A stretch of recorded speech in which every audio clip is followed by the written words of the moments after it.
Hi guys, ఈరోజు నేను evening స్నాక్లోకి ఉలవలతో ఒక రెసిపీ చేస్తున్నాను. అదేంటో ఒకసారి చూసేద్దామా? మరి ఇంకెందుకు ఆలస్యం, వెల్కమ్ టు మై ఛానల్ వరమ్మల్టీ గెడ్డం. ముందుగా దానికోసము ఒక కుక్కర్ తీసుకొని ముందుగా నానబెట్టుకున్న ఉలవల్ని అందులో వేసుకోవాలి. నేను ఈ ఉలవల్ని 6 hours ముందు నానబెట్టుకున్నానండి. బాగా కడిగేసి అందులో రాళ్ళు ఏమైనా ఉన్నాయో చెక్ చేసుకుని, కంపల్సరీ ఉలవల్లో రాళ్ళు ఉంటాయి, చెక్ చేసుకోవాలండి. నేను అది గాలించి వేసుకున్నాను. వేసుకుని ఇందులోకి మనకి టేస్ట్కి తగ్గ ఉప్పు వేసుకోవాలి. అలాగే 2 గ్లాస్ వాటర్ వేస్తున్నాను 1 గ్లాస్ ఉలవలకి. వేసుకున్న తర్వాత ఇప్పుడు మనం సాల్ట్ వేసుకుని కుక్కర్ మూత పెట్టుకోవాలి.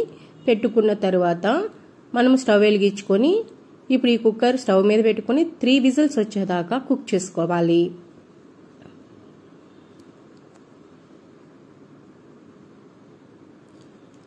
ఎక్కువ నానింది కాబట్టి 6 hours, మనకు 3 hours సరిపోతుందండి. 3 విజిల్స్ సరిపోతుంది. ఇప్పుడు మూత తీసుకుని చెక్ చేసుకుందాం కుక్ అయిందా లేదా అని.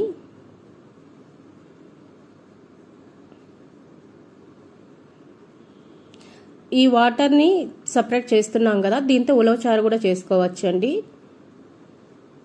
ఇప్పుడు మనము దీంట్లోని వాటర్ని సపరేట్ చేసేసుకుని ఇప్పుడు దీన్ని ఫ్రై చేయడం కోసం స్టవ్ వెలిగించుకుని ఒక కడాయి పెట్టుకుందాం. కడాయి వేడైన తర్వాత 1 స్పూన్ ఆయిల్ వేసుకుంటున్నాను. ఇక్కడ దీనికి ఆయిల్ ఎక్కువ పట్టదండి, కొద్దిగా సరిపోతుంది. ఇప్పుడు పోపు దినుసులు, ఆవాలు, జీలకర్ర వేసుకుని వేయించుకుంటున్నాను. అలాగే ముందుగా కట్ చేసి ఉంచుకున్న ఉల్లిపాయ ముక్కల్ని కూడా వేసి వేయించుకోవాలి. ఉల్లిపాయ ముక్కలు వేసుకున్న తర్వాత కరివేపాకు కూడా వేసుకోవాలండి. ఇప్పుడు కరివేపాకు వేసుకుంటున్నాను. కరివేపాకు వేసుకున్న తర్వాత ఒకసారి కలుపుకుని మనము ముందుగా ఎండుమిర్చిని కూడా తీసుకున్నాం కదా, ఒకే ఒక ఎండుమిర్చి తీసుకున్నానండి. ఎందుకంటే కొద్దిగానే తీసుకున్నాను కాబట్టి ఉలవలు మరీ ఎక్కువ వేస్తే వేరేలాగా అయిపోతుంది ఫ్లేవరు. ఒక ఎండుమిర్చిని 2గా కట్ చేసి వేసుకుంటున్నాను ఇక్కడ. అలాగే పచ్చిమిర్చి ఒక 3 పచ్చిమిర్చిని కట్ చేసుకున్నాను చిన్నగా. వేసుకున్న తర్వాత బాగా వీటిని వేయించుకోవాలి. వేయించుకున్న తర్వాత మనం ముందుగా ఉడకబెట్టుకున్న ఉలవల్ని వాటర్ తీసి పక్కన పెట్టుకున్నాం కదా, ఇప్పుడు ఆ ఉలవల్ని ఇందులో వేసుకోవాలి.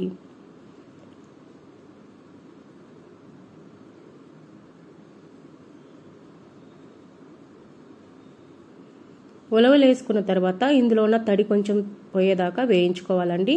నేను ఇక్కడ దీంట్లో సాల్ట్ వేయట్లేదు, ఎందుకంటే ఆల్రెడీ మనం కుక్ అయ్యేటప్పుడే సాల్ట్ వేసుకున్నాం కుక్కర్లో. ఇప్పుడు మళ్ళీ సాల్ట్ వేయకూడదు.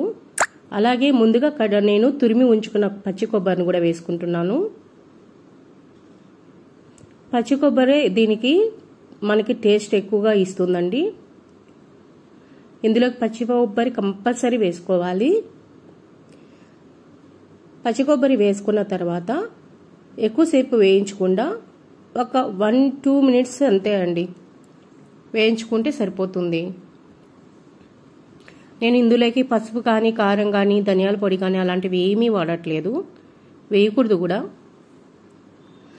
ఇది మనకి డయాబెటిక్ పేషెంట్స్కి, వెయిట్ లాస్ అవ్వాలనుకున్న వాళ్ళకి కూడా చాలా అంటే చాలా ఉపయోగకరంగా ఉంటుందండి. ఇప్పుడు ముందుగా మనం కట్ చేసి ఉంచుకున్న స్టవ్ కట్టేసుకున్నాం కదా, కట్టేసుకున్న తర్వాత ముందుగా కట్ చేసి ఉంచుకున్న కొత్తిమీర వేసుకొని ఒకసారి కలిపేసుకోవాలి. ఆ కడాయిలో ఉన్న వేడే సరిపోతుంది. ఇప్పుడు మనము దీన్ని ఒక సర్వింగ్ బౌల్లోకి తీసుకుందాం. ఎంతో టేస్టీ ఉలవలతో స్నాక్ రెడీ అయిపోయింది. ఈవినింగ్ టైమ్స్లో టీతో చాలా బాగుంటుందండి.